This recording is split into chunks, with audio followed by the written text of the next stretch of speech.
Mutual inductance या mutual induction भी आप कह सकते हो, one and the same thing बेटा। म्यूचुअल इंडक्शन के केस में बेटे आपको एक ये पहले थोड़ा सा समझिएगा डियर चिल्ड्रन, एक आपको प्राइमरी कॉइल दिया गया है ये, और इस प्राइमरी कॉइल के अक्रॉस आपने एक सोर्स ऑफ ईएमएफ मतलब एक बैटरी अरेंज किया है। आप एक इसमें टैपिंग की लगा सकते हो। आपके पास एक बिल्कुल इसके साथ ही सेकंड सर्किट आपने कनेक्ट करके रखा हुआ है, and this be term as secondary coil बेटा।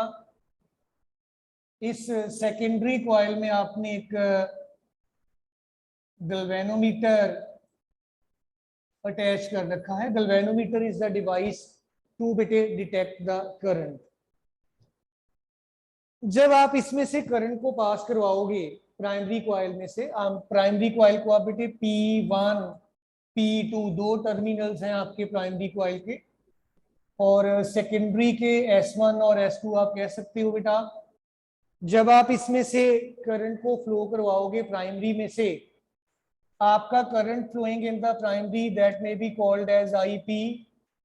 इस करंट की वजह से बेटा ध्यान से समझिएगा, आपके प्राइमरी कॉइल जो है इसमें एक मैग्नेटिक फ्लक्स प्रोड्यूस हो जाएगा। दोनों कॉइल्स बिल्कुल आपने एक दूसरे के साथ कांटेक्ट में रखी हुई हैं, बहुत नजदीक हैं। As will be the production of the flux in this coil, so will be the in the other coil also बेटा। इस कॉइल के साथ पहले कोई फ्लक्स नहीं हुआ था, बिगिनिंग में फ्लक्स जीरो था। जब आपने प्राइमरी में से करंट पास करवाया, इसके साथ फ्लक्स लिंक हो गया, मतलब फ्लक्स में चेंज आ गया in a short span of time बेटा, है ना बेटा।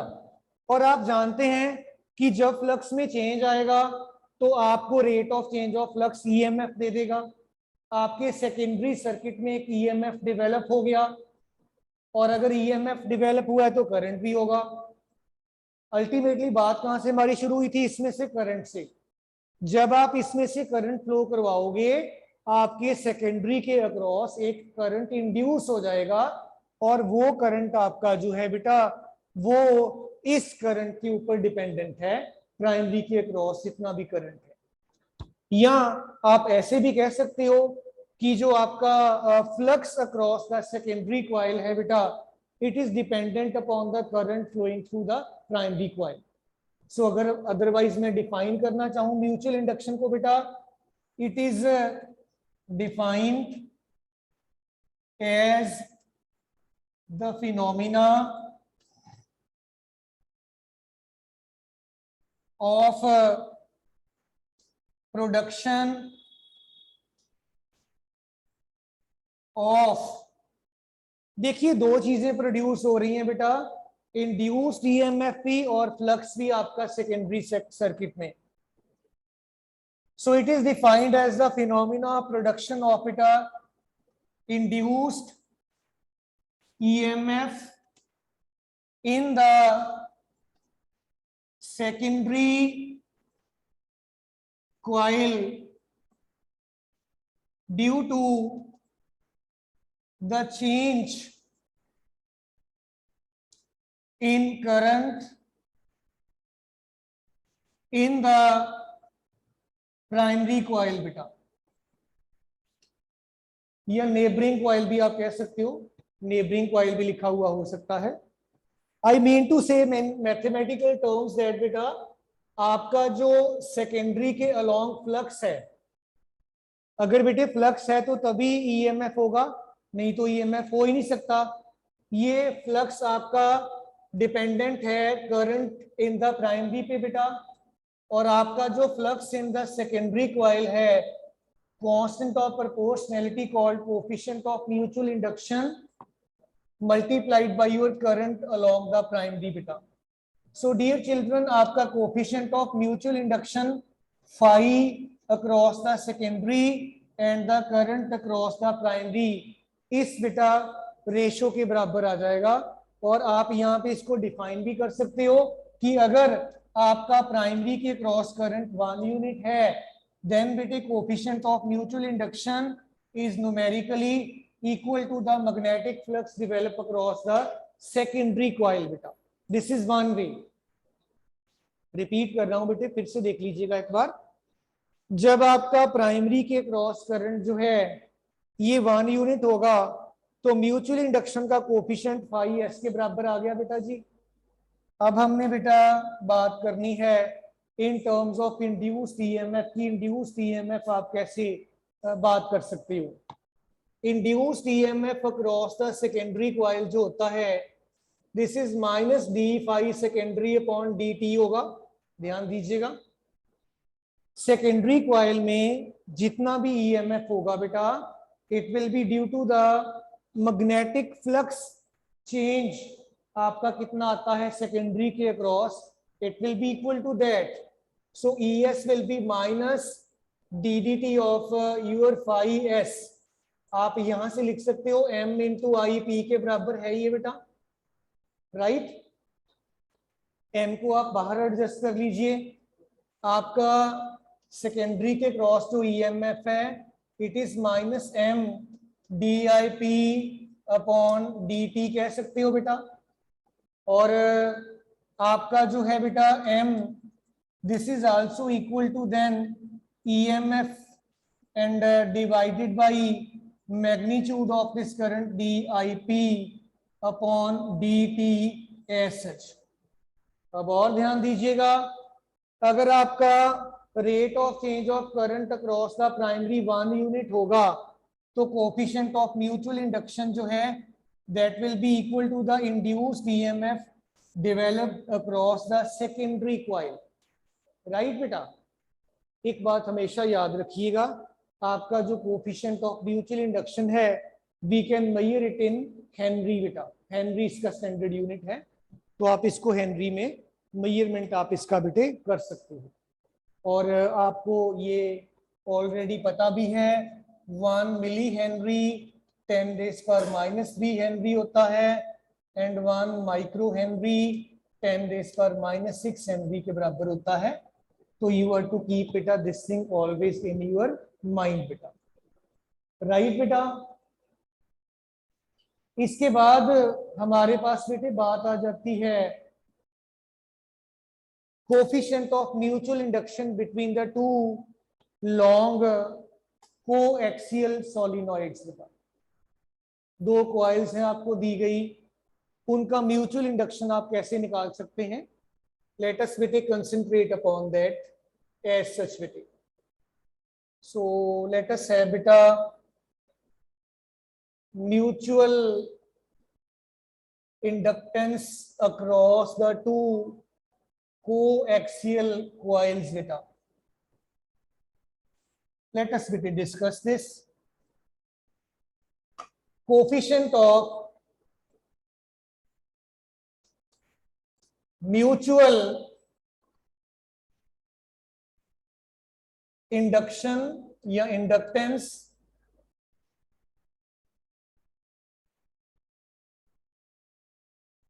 across two coaxial coils,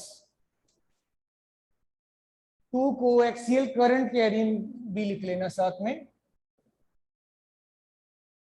current carrying. let us imagine that we have two coils। ये आपका कॉइल नंबर 1 है, इमेजिन कर लीजिए बेटा।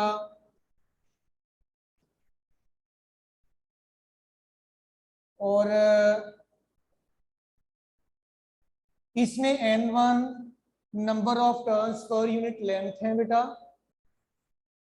लेंथ इसका कॉइल का स्मॉल l कह लीजिए आप। और इसके ऊपर आपने एक सेकंड कॉइल रैप कर रखा है ऐसे ही, इसी तरीके से and let us imagine that this is your coil number 2.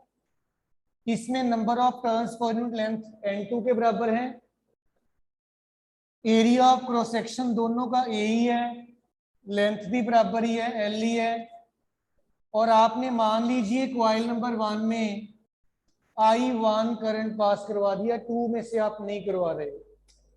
फिर से ध्यान दीजिएगा, कॉइल नंबर 1 में आपने एक इलेक्ट्रिक करंट बेटे पास करवा दिया। जब आप इलेक्ट्रिक करंट पास करवा दोगे, कॉइल नंबर 1 के सेंटर पे एक मैग्नेटिक फ्लक्स एंड एक मैग्नेटिक फील्ड बेटे डेवलप होगा। Magnetic field at the centre of coil number 1 बेटे कितना होगा? B1। याद है आप लोगों को पुत्र, आपने पहली कॉइल में से करंट पास करवा दिया, then what must be the magnetic field at the center of coil number 1?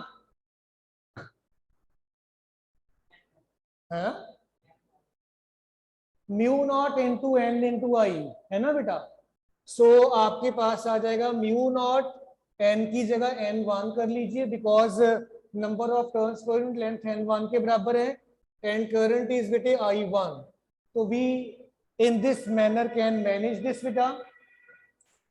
ये कॉइल नंबर 2 के बेटा सेंटर में है, कॉइल नंबर 2 इसके राउंड अबाउट रैप कर रखा है आपने। तो magnetic flux linked with coil 2, second coil के साथ फ्लक्स कितना लिंक होगा? नंबर ऑफ दिस इज बेटा mu naught, let me rewrite it बेटा, number of turns in the coil 2 n2 के बराबर है total number of turns, and then बेटा मैग्नेटिक फील्ड B1 है। फ्लक्स में अगर आप n को छोड़ भी दें, ये मैग्नेटिक फील्ड इनटू एरिया होता है ना बेटा, तो एरिया तो आपका A ही है।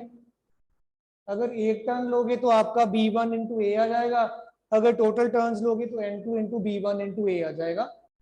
अब सिंपली वैल्यूज बेटा सब्स्टिट्यूट कर देंगे, n2 आपका एज सच रह गया, B1 this is mu not small n1 into I1 and A as such है।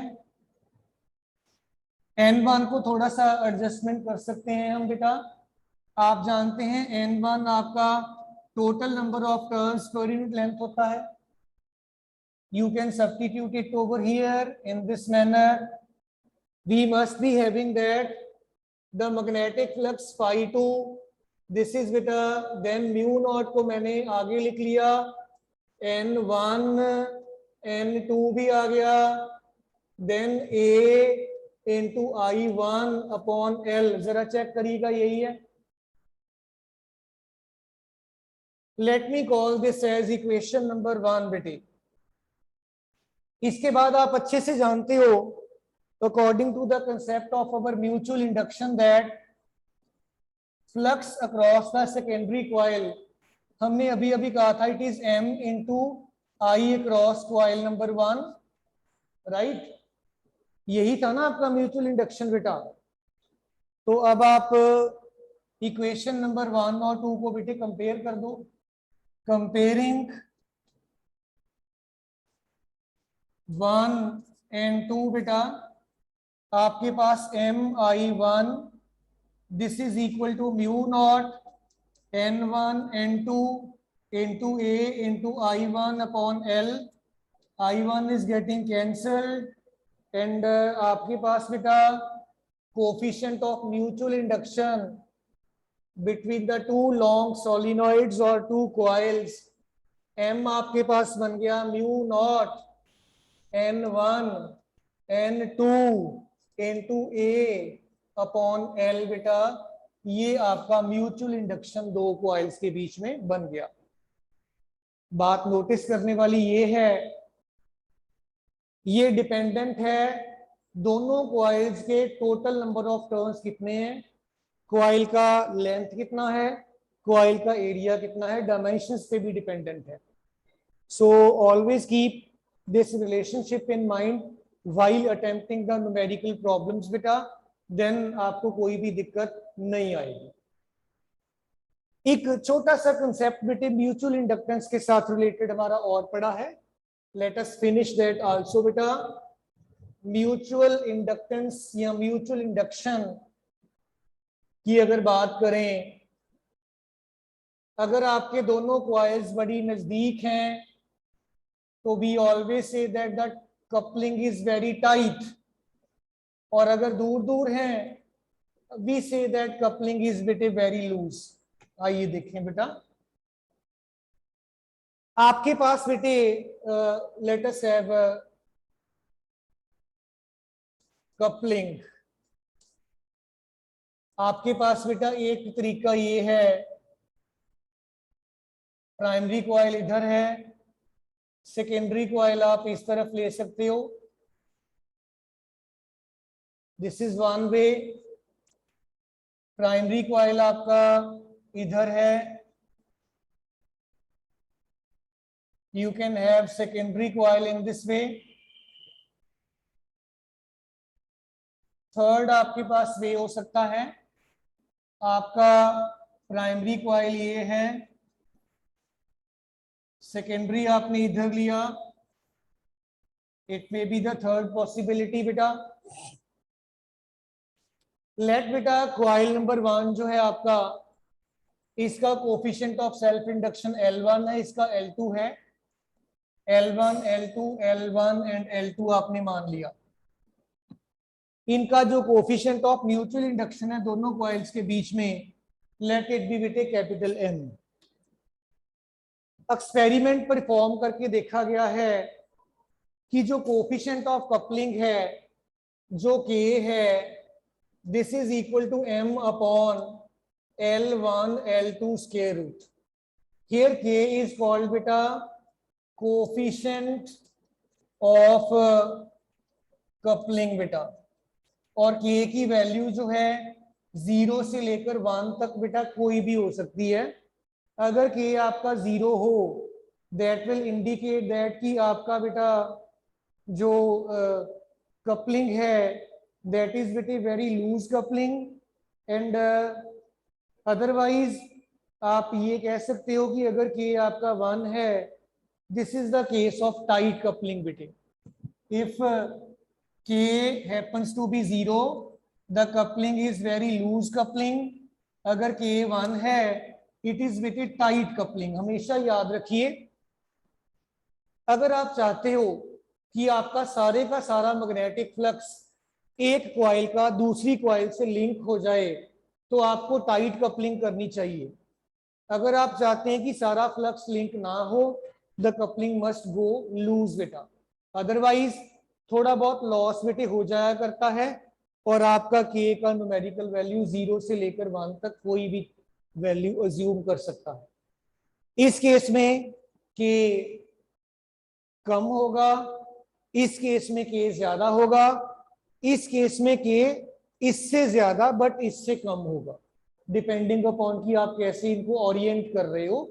तो जब आप एक में से करंट पास करवाओगे तो दूसरा उसके साथ अगर आपने प्रॉपरली ओरिएंट कर रखा है तभी आपका फ्लक्स प्रॉपरली लिंक हो पाएगा, नहीं तो नहीं हो पाएगा बेटा, राइट बेटा। देन बेटे dear children, after this we come to the case of our alternating current and direct current. ये क्या है और हम कैसे बेटे इनके बारे में डिटेल में बात कर सकते हैं। लेट अस बेटे focus upon that part of our chapter, that is AC क्या है और आप कैसे AC के साथ बेटा डील कर पाओगे। आइए देखें, सोचें, समझें बेटा। AC अल्टरनेटिंग करंट क्या है और कैसे हम डील कर सकते हैं। यस बेटा, ओके। हमारे पास बेटे करंट दो तरह का होता है, आप alternating current and direct current, ये दो करंट्स के साथ अपनी डेली लाइफ में डील करते हो। AC का फुल फॉर्म है पुत्र अल्टरनेटिंग करंट। DC का मतलब है डायरेक्ट करंट। डियर स्टूडेंट्स, आपका जो अल्टरनेटिंग करंट है कुछ इस तरीके का होता है। टाइम, इधर आपने करंट का एम्पलीट्यूड लिया, ये आपका देखिए इस तरीके का एसी होता है। मैग्नीट्यूड कॉन्स्टेंटली बदल रहा है, डायरेक्शन periodically चेंज हो रही है, कभी पॉजिटिव है तो कभी नेगेटिव है, कभी पॉजिटिव है कभी फिर नेगेटिव हो जाता है। एसी का फ्रीक्वेंसी हमारे इंडिया में ये बच्चों 50 हर्ट्ज है। ध्यान दीजिएगा, this is called one complete cycle. एक पॉजिटिव और नेगेटिव को जब आप इंक्लूड कर लेते हो, ये पूरा साइकिल कहलाता है। एक साइकिल में 2 बार डायरेक्शन बदलती है। ठीक हो गई बात बेटे? डायरेक्ट करंट की अगर बात करें, इधर आपने टाइम लिया, इधर करंट, डायरेक्ट करंट आपका ये कांस्टेंट डायरेक्ट करंट है। इसके मैग्नीट्यूड में चलो हम यहाँ पे तो कांस्टेंट है, चेंज कर सकते हैं, बट इसकी डायरेक्शन में चेंज अलाउड नहीं है, that will become AC otherwise. DC की फ्रीक्वेंसी बच्चों 0 हर्ट्ज होती है, बिकॉज ये अपनी पोलैरिटी बदल ही नहीं रहा। एसी हमारे इंडिया में 220 वोल्ट पर सप्लाई की जाती है। डीसी 0 से लेकर जनरली 12 वोल्ट तक आप सप्लाई कर सकते हो। आइए कुछ और जरूरी बातें करके देखें इनके बारे में। एसी आपका जो है बेटा, इसके कुछ एडवांटेजेस हैं। एसी को प्रोड्यूस करना आसान है, एसी को डिस्ट्रीब्यूट करना आसान है, और एसी के डिसएडवांटेजेस की बात करें अगर, एसी शॉकिंग नेचर का है। अगर हमारा हैंड गलती से भी टच कर जाए, we can receive a severe shock, accidents भी हो जाते हैं इससे। अट्रैक्टिव नेचर का है एसी, डेंजरस है। ये एसी के बारे में कुछ मेन पॉइंट्स हैं। डायरेक्ट करंट जो है डेंजरस नहीं है बिल्कुल भी, लेकिन डायरेक्ट करंट आपका बेटे जो है, इस डायरेक्ट करंट को आप हैवी मशीनरी को ऑपरेट करने के लिए यूज नहीं कर सकते। सेकेंडली, डीसी को प्रोड्यूस करना इतना आसान नहीं जितना एसी को है। Production of DC is not easy, distribution again not easy, और सबसे बड़ा डिफेक्ट है डीसी को आप इलेक्ट्रोलिसिस में नहीं यूज कर सकते। एसी को, सॉरी, डीसी को तो कर सकते हो, एसी को अगर आप यूज करोगे तो जितना पॉजिटिव और नेगेटिव साइकिल का इफेक्ट होगा वो हाफ ऑफ द साइकिल्स में कैंसल आउट हो जाएगा। तो that may be considered as one of the disadvantages of the alternating current also बेटा। तो ये इनका छोटा सा हल्का सा कंपैरिजन था बेटा, एसी और डीसी का। अब इसके बाद बेटे मैं बात करूंगा हमारा average value of alternating current क्या है। आइए बच्चों जरा देखें, एवरेज और मीन वैल्यू, एवरेज और mean value of alternating current. Average और मीन वैल्यू ऑफ एसी जो है, it is defined as that steady current which will send same amount of charge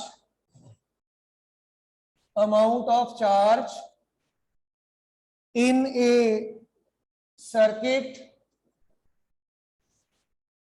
in half cycle as is sent by AC in the same circuit in the same time। आइए आपको guide कर दूं, ये क्या लिख दिया लंबा चौड़ा हमने। बेटे जरा देखिए ध्यान से, ये आपका एसी था, ये पहली बात तो ये है कि उन्होंने ये 0, ये t/2 और ये t, ये आपका टाइम पीरियड इतना हुआ। उन्होंने कहा कि आप इस हाफ में एवरेज लीजिए या इस हाफ में लीजिए। अगर पूरे की लगोगे तो 0 ही आएगी, जितना ये पॉजिटिव उतना ही वो नेगेटिव है, पूरे की हम नहीं ले सकते। दैट इज वाई ये हाफ साइकिल, राइट। और फर्दर मोर उन्होंने कहा कि इतने हाफ साइकिल में आपके किसी भी सर्किट में जितना चार्ज भेजा जाएगा that we will be counting as the average value of AC. तो ऑब्वियसली बेटा चार्ज करंट के साथ ही रिलेटेड है आपका, उसमें कोई दिक्कत आपको आएगी नहीं। लेकिन इस बात को अगेन मैं रिपीट करूंगा, कंप्लीट साइकिल हम इसलिए नहीं लेते बिकॉज कंप्लीट साइकिल पे जब आप एवरेज लोगे वो 0 ही आएगी। या तो आप पहले हाफ का एवरेज ले लो या दूसरे हाफ का एवरेज ले लो, that will hardly affect the result बेटा। अब ध्यान दीजिएगा, आपका करंट आई जो है आप जानते हैं I0 साइन ओमेगा टी होता है। आई आपका इंस्टेंटेनियस वैल्यू ऑफ करंट है, ये पीक वैल्यू ऑफ करंट है। और आप ये भी जानते हो आपका जो आई है this is d q upon d t, आप ऑलरेडी कर चुके हो। And d q will be equal to i into d t बेटा, and d q is equal to i naught sine omega t d t कर लेंगे। आप integrate कर सकते हो, इंटीग्रल डी क्यू का this is integral i naught sine omega t 0 to t/2 into d t कर दें जी। डी क्यू का इंटीग्रल तो क्यू हो जाएगा, this is Q, I not आपका कांस्टेंट है, integral 0 to t/2 sign omega t d T. बेटे साइन ओमेगा टी का इंटीग्रल क्या होगा?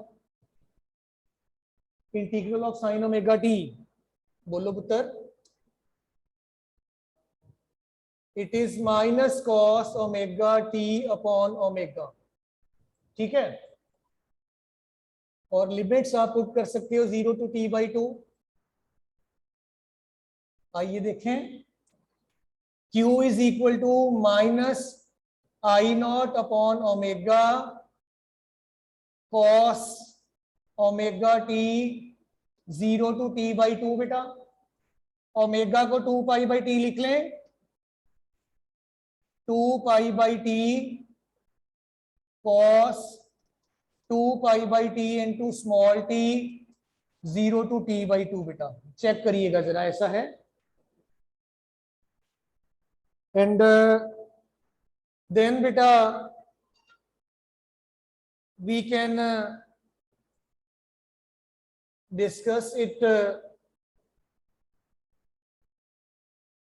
in this manner also that ये जो आपका Q है it is minus I not 2π/t, तो ऐसा ही है cos of 2π/t, small t को आपने t/2 पुट किया, फिर जब 0 पुट करोगे तो cos 0 आ जाएगा। ये जरा चेक करिएगा बेटा, ऐसा है, ऐसा ही है ना बेटा। अब देखो आपका बेटे ये t भी कट गया, 2 भी कट गया, Q आपके पास आ गया माइनस आई naught into t upon 2π cos pi minus cos 0। बेटे cos 180 -1 होता है ना, सो Q बन गया minus I naught into t upon 2π -1 and -1। Q is equal to minus I naught into t upon 2π into -2, ये 2 भी आपका कट गया। Q is equal to i naught into t upon pi, ये आपके पास चार्ज आ गया। Then हम बेटा further more ये हमने कहा था कि अगर आपका करंट बेटा जो है एसी फ्लो हो रहा है उसी सर्किट में उसी टाइम में, तो कितना चार्ज चला जाएगा बेटा? आइए देखें, let I average is the average value of current, तो ये कितना चार्ज भेजेगा बेटा? आपका चार्ज करंट इनटू टाइम होगा बेटा, आप जानते हैं ना बेटे, आपका करंट चार्ज अपॉन टाइम होता है, तो चार्ज करंट इनटू टाइम हो गया बेटे। तो करंट को आपने आई एवरेज लिया है, टाइम आपने कितना लिया था बेटे? हाफ साइकिल लिया था, so this must be T/2। आप ये वाले चार्ज को पुत्र इस चार्ज से कंपेयर कर दीजिएगा, आपके पास बच्चों आ जाएगा जी i average into t upon two, this is i naught into t upon pi, t से टी कट गया, i average is two i naught upon pi, और आप ये एवरेज वैल्यू निकाल सकते हो। So this is how you calculate the average value of your current. 63.6% of i naught आ जाएगा ये, i average 63.6% of i naught. आप चेक कर सकते हो पाई की वैल्यू डालकर, 3.14, 2/3 आपका 0.6 के करीब करीब ही होता है। So is the way to get it बेटे कैलकुलेटेड। एक बार मैं रिपीट कर देता हूं सारा प्रोसीजर बेटा। आपने हाफ साइकिल में चार्ज फ्लो को कैलकुलेट कर लिया दोनों वे से बेटा, फिर उसी चार्ज को आपने पुत्र कंपेयर कर दिया और वहां से आपको आपका रिजल्ट मिल जाएगा। So dear children, that's all from my side for the day बेटा। फिर बाकी कल करते हैं, आप इसको थोड़ा सा पढ़ लेना ध्यान से और कोशिश करिएगा कि आप एक बार लिख के भी देख लें बेटा। सो थैंक यू ऑल बेटा।